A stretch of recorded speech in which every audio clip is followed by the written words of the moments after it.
Hey, it's Adam Gower here, and today's episode of the real estate crowdfunding show Syndication in the Digital Age at GowerCrowd.com is being broadcast to you, I kid ye not, live from the White House. My very special guest today and old friend, Stephen Herman, is a career correspondent who has covered some of the world's most important events and who is now the White House bureau chief for Voice of America.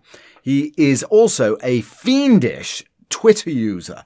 He has over 80,000 followers, has tweeted over 100,000 times, and of course, he experiences firsthand the sheer power of broadcasting your message over this particular social media channel. There are over a dozen short highlight clips from my conversation with Steve in the show notes to today's episode that you can find by navigating to the podcast page at GowerCrowd.com, where you'll also find an advanced workshop that shows you exactly how to build your own online capital raising system. Just some of the highlights from my conversation with Steve that you'll hear about today include the changing face of mass communication, how to monitor real estate syndication trends and news on Twitter, how to find influencers on Twitter, and as I said, masses more. Steve is a true master communicator and a lifelong professional correspondent. It's his job, right, to communicate. And applying the lessons that you learn hearing Steve today and my other guests in this series will give you best of class practices for raising capital online. So be sure to go to the show notes on the podcast page at GowerCrowd.com to learn more and to access your free workshop on how to build your own system. All right, so without further ado, it's over to Steve Herman, White House Bureau Chief at the Voice of America, live at the White House, maybe from the Oval Office, I don't know. Listen in and we'll find out. So I don't think I sent you any questions. But that's okay, because you're a special guest. Okay. So I'm just going to spring all the questions on you, unrehearsed and unprepared. Just it's like real radio. Exactly, like real radio. So I'll tell you what, Steve. First of all, I know, of course, but nobody else, except maybe the 80,000 people that follow you on Twitter who are also listening to this podcast. They know your background, but for the benefit of the one guy that doesn't, would you please tell me a little about where you come from, where you've been, what your history is in communication, and how you ended up sitting in the White House today?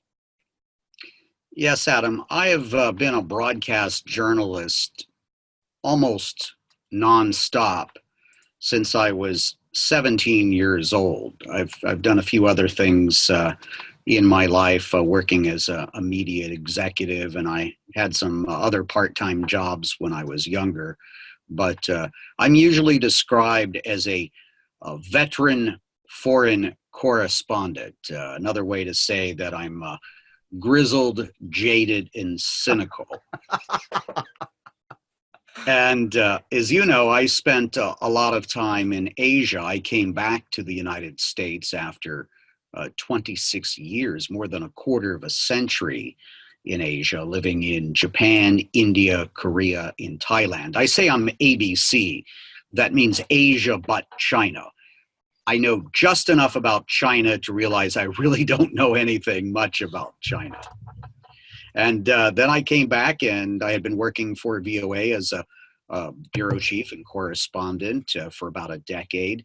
And I was, for a brief period of time, the last 6 months or so of John Kerry at the State Department, and one trip with Rex Tillerson, I was VOA's senior diplomatic correspondent, essentially covering the State Department and traveling with the Secretary of State.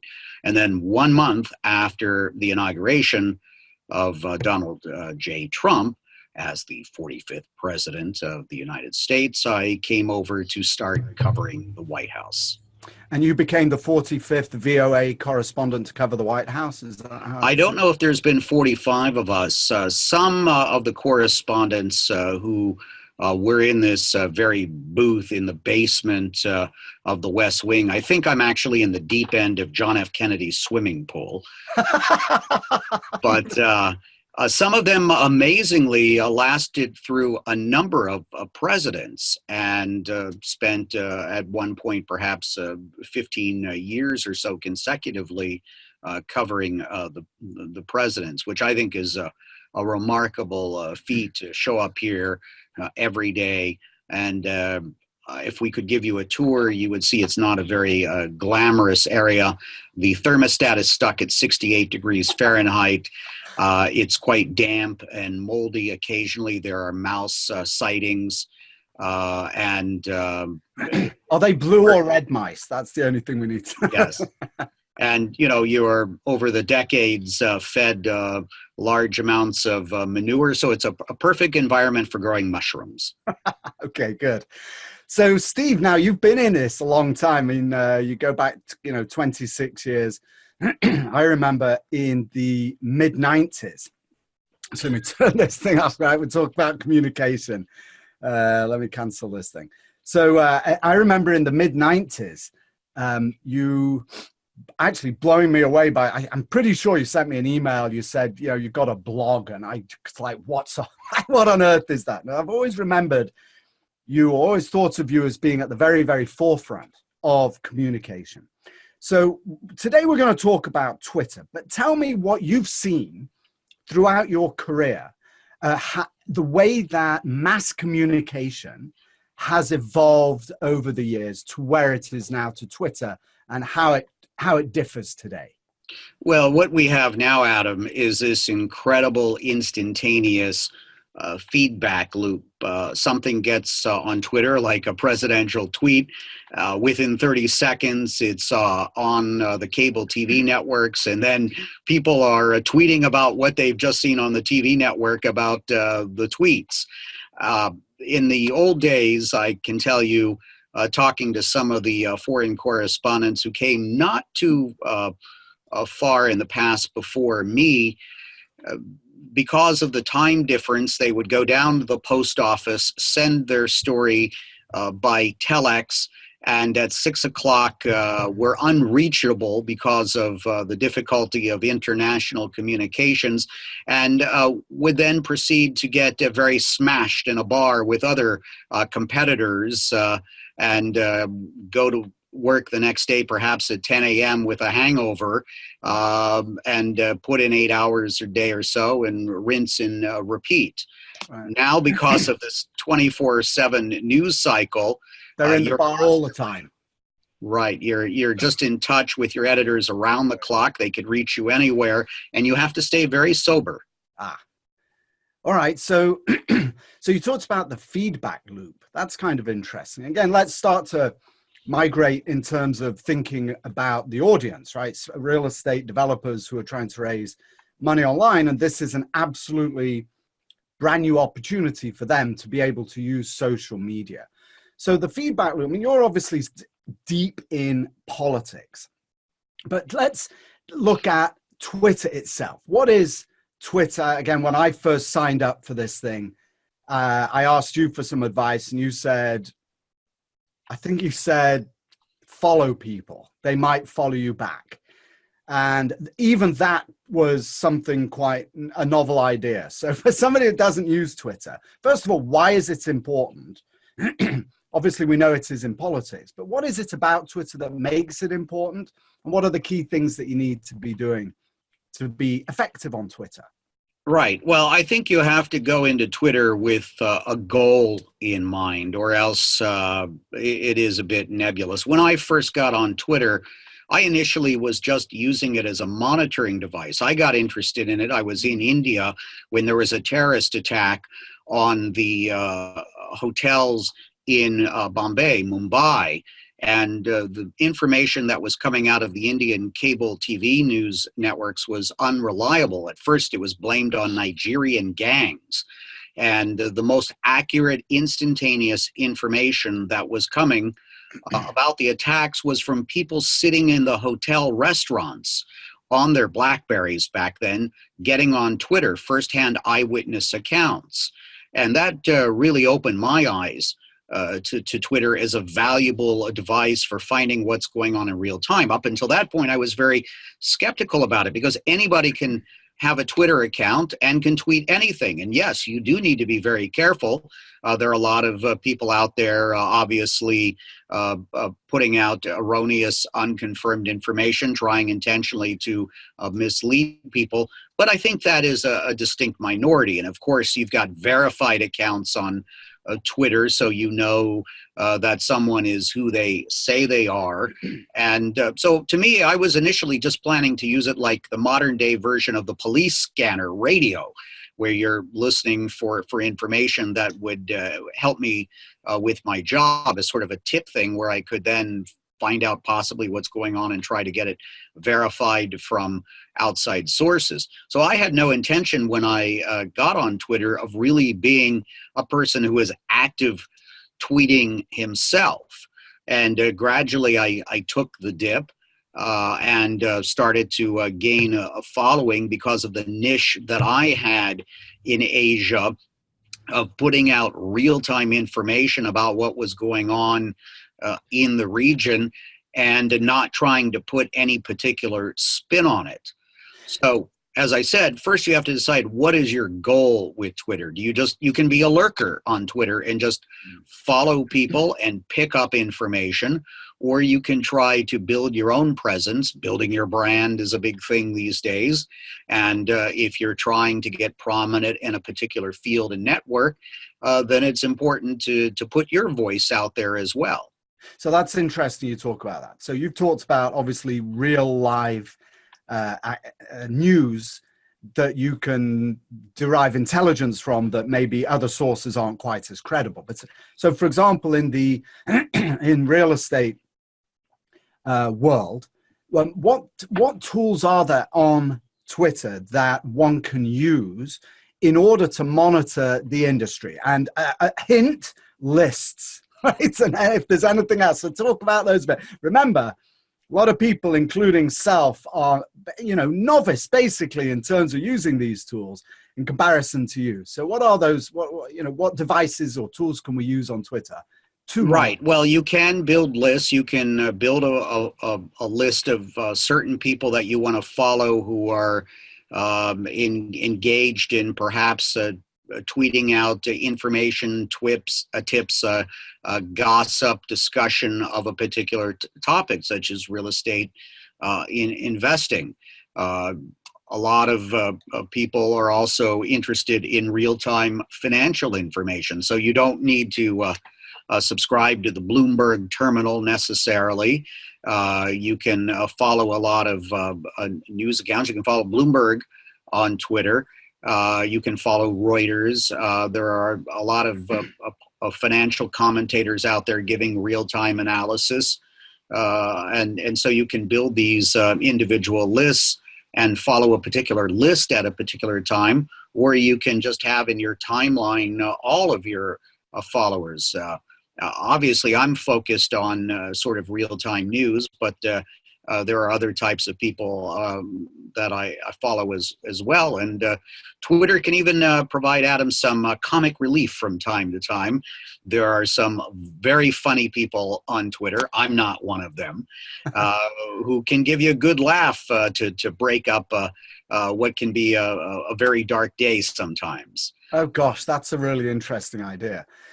So the way that the list works is that you actually literally create a list, and then you can switch to that, and everything you see in the feed is only tweets from the Correct. people on that list. And that's how it becomes a kind of information gathering tool, correct? Right. So I have a number of different lists. I have on a separate screen just off camera here a list of all of my colleagues, the other White House correspondents, so I can see what they're tweeting in real time and perhaps see all the stories I'm getting beat on while I'm sitting here talking to you. I also have a list of CNN reporters and producers, New York Times, The Voice of America, staffers as well. But I could easily create one called Real Estate Investors, and I would have to go around Twitter searching for those particular individuals to create that list. And then there are Twitter apps, different programs you can use for Twitter where you can have different columns with your tweets in one column, your general timeline, everybody you're following in another column for everybody who's commenting on what you're tweeting about, and then another one for any particular list. So sometimes when there's some breaking news, and like yesterday, the day when we had the helicopter in Midtown Manhattan sort of make a crash landing on the roof of a 51-story building in Midtown, I could have created a list just with like all New York news to keep track of what was going on with that development. And then of course you have the hashtags, which help you follow something. There's a hash mark before a word, which will pop up to follow a particular event or a particular topic.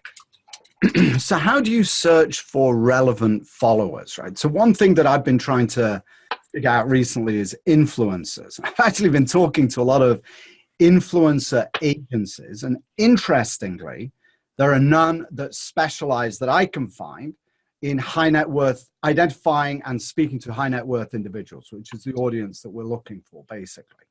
So how does one set about identifying important influencers on Twitter? What would be the best way of going about that, do you think? Well, I think the key would be to search for certain words, look at their accounts, see how many followers they have, see what their ratio is. There are some people with 50,000 followers, but they're also following 50,000 people. That, to me, does not necessarily denote someone who is an influencer on Twitter because they've mainly gotten people to follow them back that they're following as well. But if someone has 300,000 followers and they're only following 1,000 people, that's a pretty good indication that they're an influencer. And then you have to look at their timeline. Scroll down their timeline. Is what you see on that timeline valuable to you? Is it insightful, or is it ahead of the curve compared to what other people are tweeting or what you've read in the newspaper this morning? Does it appear to be credible? There's a lot of people with large followings that are sensationalistic and titillating, but it doesn't mean that necessarily that they're authoritative or accurate in what they're putting out there. You know, Katy Perry is one of the top accounts on Twitter, but unless you're into her music, it's probably not one that you really would care to follow. Some of the most influential accounts for a particular niche might only have a couple thousand followers, just because that niche is so narrow. So just because someone has hundreds of thousands or a million followers doesn't mean it's necessarily an account that you need to follow. All right, so let's just kind of drill down on that a little bit. So the way that I've built my list, or one of my lists, is to identify people that I already know in my industry, right? The people that are the crowdfund real estate websites, for example, or some of the leading sponsors in the industry. But how do I go beyond that and find people whose names I don't already know? What's a way of doing that, right? Well, one good way is those people that you find authoritative and credible and interesting and a must-follow account. See who they're following. That would give you an indication of where they may be getting their information from. But a lot of it is trial and error, just going out and looking at these keywords and seeing whether you find that particular account of value. And then, of course, you'll go to websites and you'll see a Twitter account for a particular website for which you might have some sort of commercial interest in. But you need to check out their Twitter feed rather than just instantaneously following them, because sometimes their accounts are not very accurate or active. I'll see sometimes on a website for a significant entity, and I'll go and click on their Twitter account and find out they haven't tweeted in a couple of years. Right, exactly. All right, so you use the term keywords, but you've also used the term hashtags. So if I'm trying to find people who are influencers, there's one way of doing it. Go to people that I have respect for in the industry, look who they're following. How do I use hashtags? What's the best way of using hashtags? Well, there is a divided opinion about hashtags. For example, if you're talking about investing and the word investing is already in your tweet, do you need to put it as hashtag investing? It's Oh, debatable. It makes it stand out. Uh, but people will find, if they're looking for the word investing, whether you have the hashtag on it or not, they will find that. So hashtags are used a lot for particular unique abbreviations or for a particular event, such as 4th of July, hashtag 4th of July, or when I was traveling with the president recently, the hashtag was Trump in Japan, all one word, so that people could sort of follow along with the events that way, where I necessarily wouldn't have that in the text of my tweet. For every tweet, I was tweeting about what the president was doing in Japan. so that's interesting. Let me just clarify that. So if I have the word real estate in the body of my tweet, I don't need to put a hashtag in front of it in order for it to show up if somebody searches for hashtag real estate or Well, just the word real estate. in the case of real estate, because it's two words, okay, as a hashtag, you'd have to make it one word. So that may be. But if I typed it real estate as one word, I don't need Yes. the hashtag in front of it for it to show up in a search. Well, no, but then people might accuse you of having bad spacing in your tweet. I see. Okay. So you can, if you put whatever you put as a hashtag, as long as it's all one word, you can run 17 words together as a hashtag if you want. But without the hashtag, and it will still show up. That's the point. Yes, I'm but getting then it would look. People would maybe have right. a little bit difficulty reading it. So when in doubt, if you want to try to lure people in based on the subject matter, it is good to use the hashtag. I use them when they all the time, just to have the word stand out. So if I'm tweeting something about Finland, I will use hashtag Finland, although I don't really need to. But then Finland sort of stands out in the tweet.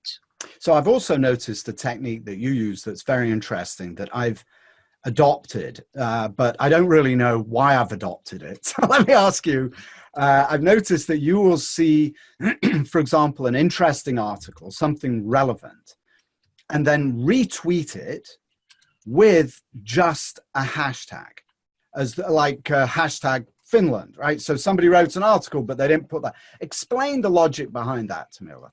Right. Well, it's a quick and easy way to retweet that information. And basically what I'm saying is, here's what this is about. And frankly, sometimes I'm in such a rush, I just feel it's important. I'm focused on something else, but I think it's important for my followers to see. And so I'll just retweet it with the hashtag. It's nothing more than that. But other times it may be something that's quite controversial. And I don't give opinion on my tweets because I am a broadcast journalist who is putting information out in an objective and analytical manner, but I'm not an opinion writer. I'm not an opinion columnist. I'm not an activist. I'm not a partisan journalist. So a lot of times people will retweet something and put their own particular spin on it. I may, if I have time, give some context, a little bit of history about why this is important. I frequently do that with the president's tweets, where I'll explain, this is the 23rd time that the president has used the phrase enemy of the people, or I may just put it out there with a hashtag saying hashtag media at POTUS. So it all really depends on the circumstances. And pin tweets. What are pin tweets? I noticed you changed yours recently when you did your 100,000th tweet. Correct. Explain the pin tweet and how that actually can be used for, Sure. the way you. Right. The pin tweet will always be at the top of your Twitter feed, of what people see on your Twitter feed. So even if you've tweeted something 6 days ago or 3 minutes ago, above that will be the pin tweet. So some people will use it as their kind of manifesto. You have in your Twitter profile some space to explain who you are, but sometimes people want to use the pin tweet to explain a little bit more about who they are or what they're tweeting about. So that is going to be your most prominent tweet, and when people just come across your Twitter feed, that's the one they're most likely to see first at the top. Some people don't use pin tweets at all, and I'm keeping that one up there until I come up with something better. The 200,000th tweet. Well, I'll probably change it before I get to 200,000. Okay, so hang on a sec. Pin tweet. I lost my line of thought. Okay, because you said video. That's what I was thinking. So with your pin tweet, you've got a photograph, and so that led me to thinking I have a video, and that took me to the next question, which was, have you noticed any particular difference in terms of the kind of interaction you get between video and repeating somebody else's article or writing your own stuff, or etc.? Like, what works best on Twitter? Certainly.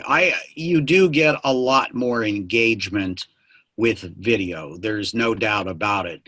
I will put out a short video clip that may be something very innocuous, but because it's happening at the White House and showing something a bit unusual, it will get a lot of views and a lot of engagement just because it's something a little bit different. So if you can put a video, if it's relevant, into your tweet, or even a photograph, it will get more engagement than just some text. And obviously having a link is even better than just plain text. You're linking to something else on the web to give people more information about what you're tweeting about.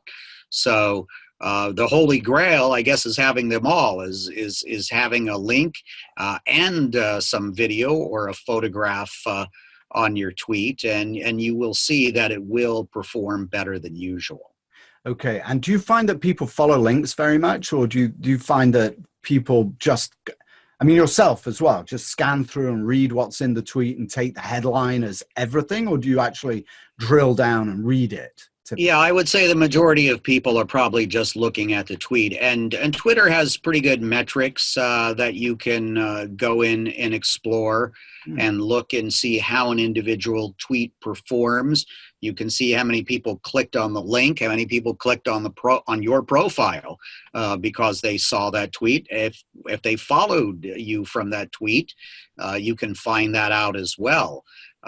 So there's very valuable metadata that you can get from Twitter from each tweet that you do put out. Really? So you can tell if somebody followed you from a particular tweet? You can't tell which individual followed you, but you can tell how many people followed you from a particular tweet. Yes. Is that right? Okay. And that's built. And now, is that something that you monitor yourself? Well, I presume it is something you monitor yourself, right, Steve? Yes. What you do is it's your Twitter activity, and it will be analytics.twitter.com/user/your Twitter handle/tweets. So in my case, it's analytics.twitter.com/user/W7VOA/tweets, and then my analytics will come up. Interesting. And do you use that much? Yes, I do. What do you use it for the most? I'm curious a lot of the times to see which tweets are performing better and what people are getting out of them. Were they clicking on the links? What was the level of engagement? That's something else that Twitter will give you, is it'll give you what are called impressions, engagements, and your engagement rate. And you can go on the analytics page and it'll explain what all that means. But when you're putting out hundreds of tweets a day or a week, and you have a significant amount of traffic on your Twitter account, this information is valuable, especially if you're trying to build your profile and enhance your followers. You can essentially see what's working and what's not working. And so you put out a tweet one time about 7 words, I think, right? The 7-word tweet. So what have you found works the best then, as you've done your analytics, not necessarily in, with this particular president, but in terms of just best practices with Twitter? Right. Well, I am a bit constrained by nature of my job about how I'm going to approach Twitter and what I'm going to do with it. I'm not going to get into partisan commentary, which is what a lot of people do on Twitter all day long. But I want to keep it relevant for my followers. My followers primarily, at least for the past couple of years, are looking to me for real-time, objective information about what's happening with the president and the White House and the administration. I do tweets about other things. If there's a big natural disaster somewhere, I tweet about that. I guess I have a bias sometimes about tweeting about big earthquakes, even if they're in Papua New Guinea, which maybe a lot of people don't really care about.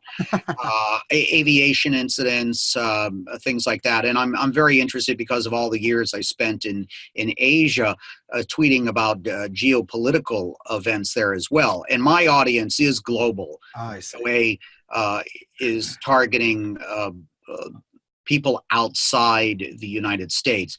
So sometimes I won't get too much into the inside baseball stuff, if who's having a fight with who in the West Wing, unless somebody's fired or quits.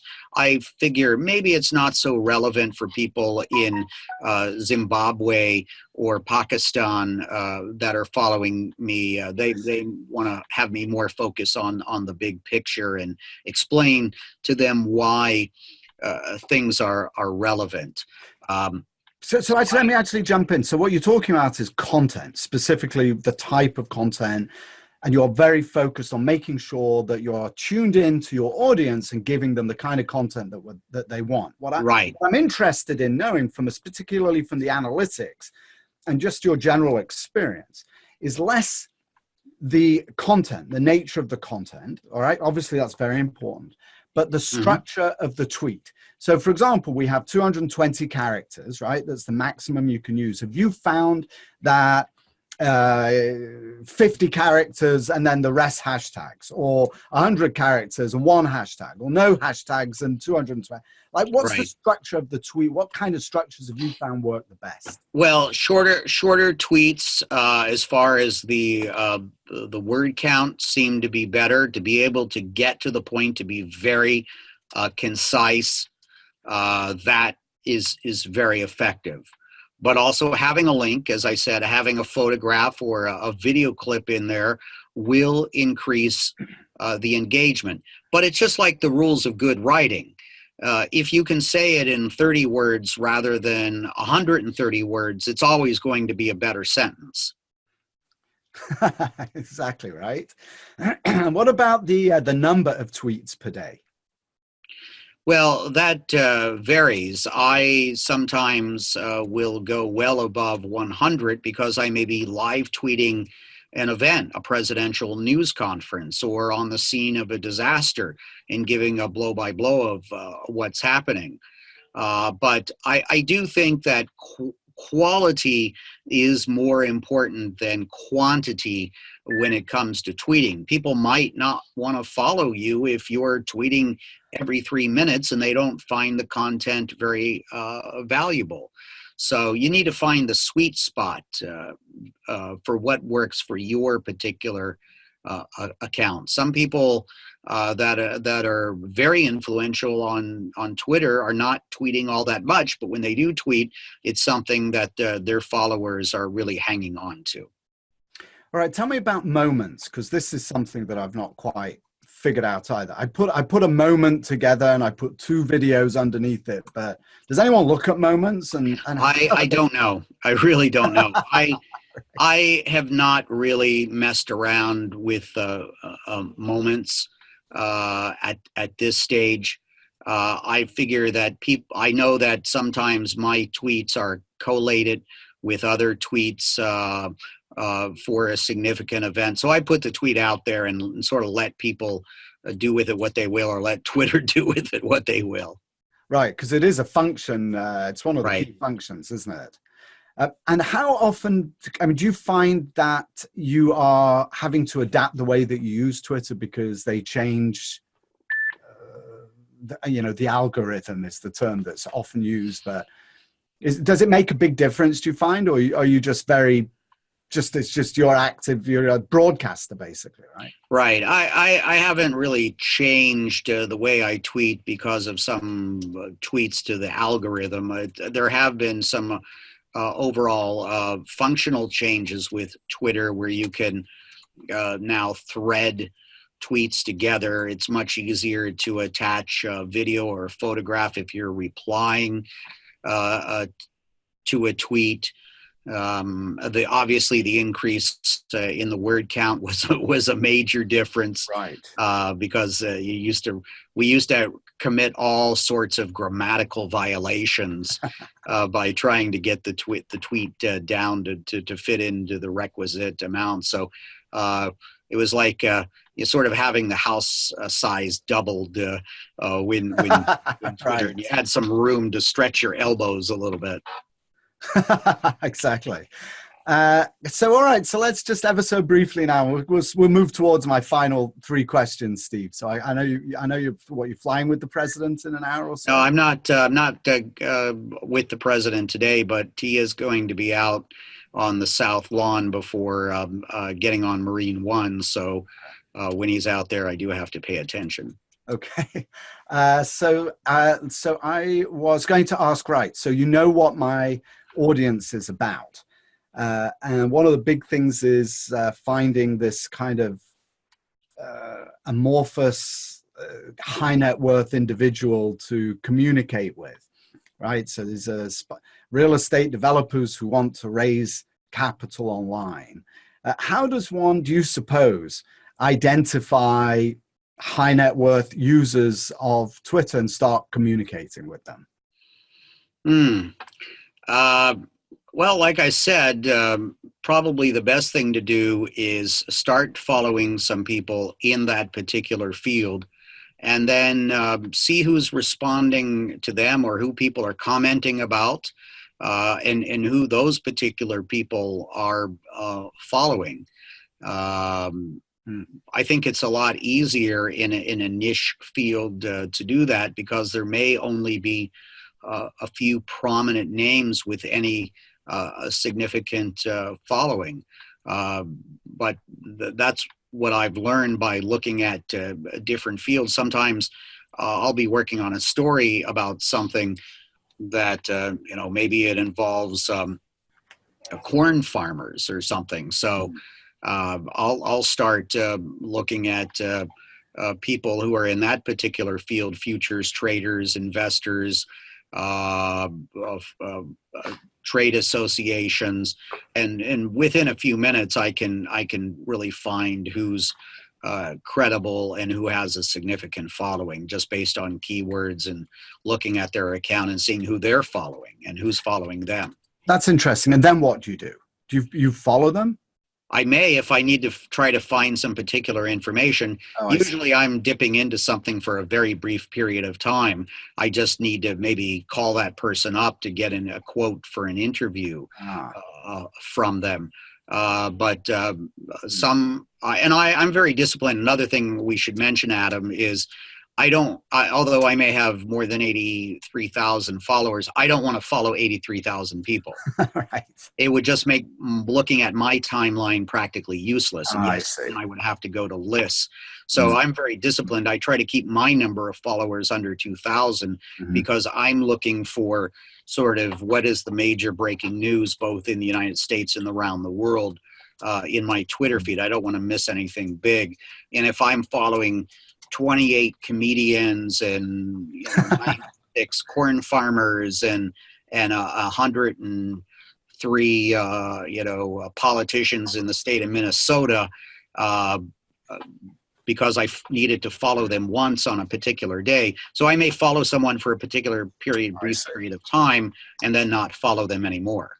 And then, so you actually physically go in and unfollow, do you? Once you unfollow them. It's nothing personal. Yeah. But I could put them on I could put them on a list. So a lot of people that I have on the different lists, I'm not following, and I can go in and just use that list for something in particular. So lists are great for subject matter following. And do you message people on Twitter that, yeah, and you find out people are responsive typically? Yes, I seek interviews and quotes via direct messaging all the time. A lot of people, you can only message them if they're following you. Okay. And so you can, if you're both following each other, then it's like, an instant messaging platform. And you have to be careful because there have been people who've accidentally put on their Twitter feed some direct messages, and then there's been some consequences for that. Yeah. And that can especially happen when you're trying to use the cell phones and text messaging to answer somebody on Twitter. So be careful about that. But direct messaging is a great way to contact people. Some people are open to receiving direct messages from anyone. Oh, I see. You can you can make your settings. That's one of the options you have in your Twitter settings. And do you use your phone? What proportion do you use your phone and your desktop? Well, it depends on where I'm sitting. When I'm in a stationary position, like here at the White House, then I'm using the laptop. But I also, when I'm outside, I'm tweeting, and then I have a third screen here to just monitor particular feeds as well. So if you look on my pinned tweet, it'll show you the three different devices. Sometimes I'm using simultaneously. That's how you get 100 out at once. I'm a bit obsessed. I'm not a normal person, so you have to realize that. You did mention, I'm gonna wrap up with this. Well, actually, I'm not. I've got 3 final sign-off questions, but you did mention a platform that you use that allows you to have on one screen, I think the implication was, all your different lists and comments and others. What is that? Or can you tell me what it is? I have a program on one device. Let me see what it's called. It's called Twitterific. Really? Right. Huh. And then there's TweetDeck as well that I've used, and then just the Twitter app that sits in Chrome or whatever you happen to be using. I think you need to try different ones, experiment, see what works for you best. Steve, what a pleasure talking. Thanks so much for doing this today. Let me ask you 3 final sign-off questions that I ask all of my guests, and these will go out in a separate series later. All right. Like I said, I figure here's where the curveballs are coming. They're not too difficult, don't worry. What's the most important thing someone just starting out, raising money online, do you think should keep in mind on Twitter? The most important thing? Your reputation. People are going to look at Twitter or your other social media feeds to see what kind of person you are. So if you're very open about your politics, about your biases, and you're putting that out on social media, it's going to be apparent to everyone. So just as, when you walk out of the house and what clothes you're wearing portray who you are and what you're about, it's the same way with your Twitter feed. Second question. Steve, what's been the hardest lesson you've learned online? The hardest lesson I've learned online is to be restrained in replying to people who are just trying to bait you for a response. Don't take it personal. Don't get emotional.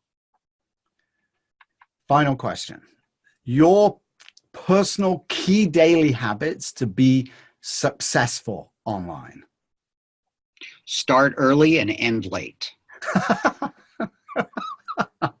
Right. Never stop, basically. Good. People are frequently asking me, when do I sleep? And you can also put time tweets out that'll go out in the middle of the night automatically. I rarely do that. If you see a tweet from me, 99.99% chance it's in real time. You can schedule them. Correct. Steve, what a pleasure talking to you. Thanks so much for being on my podcast. Really enjoyed it, Adam, and good luck to everybody out there who's watching and listening. That was my old friend Steve Herman, White House Bureau Chief at the Voice of America, offering some valuable insights into how to use Twitter to raise capital online. I've actually come to like Twitter a lot. It's less commonly used than other platforms, it seems, which actually makes networking a whole lot easier. It's counterintuitive as that sounds. Those people on Twitter, or who are on Twitter, really like it, as I do, and generally are very responsive to any kind of outreach. So if you want to get started raising money for your projects online, be sure to check out the workshop that I've put together for you that you can access in the show notes for today's episode at GowerCrowd.com on the podcast page. Hey, thanks for listening, and thank you, Steve Herman, White House Bureau Chief for the Voice of America. Really appreciate your time today and really enjoyed talking to you.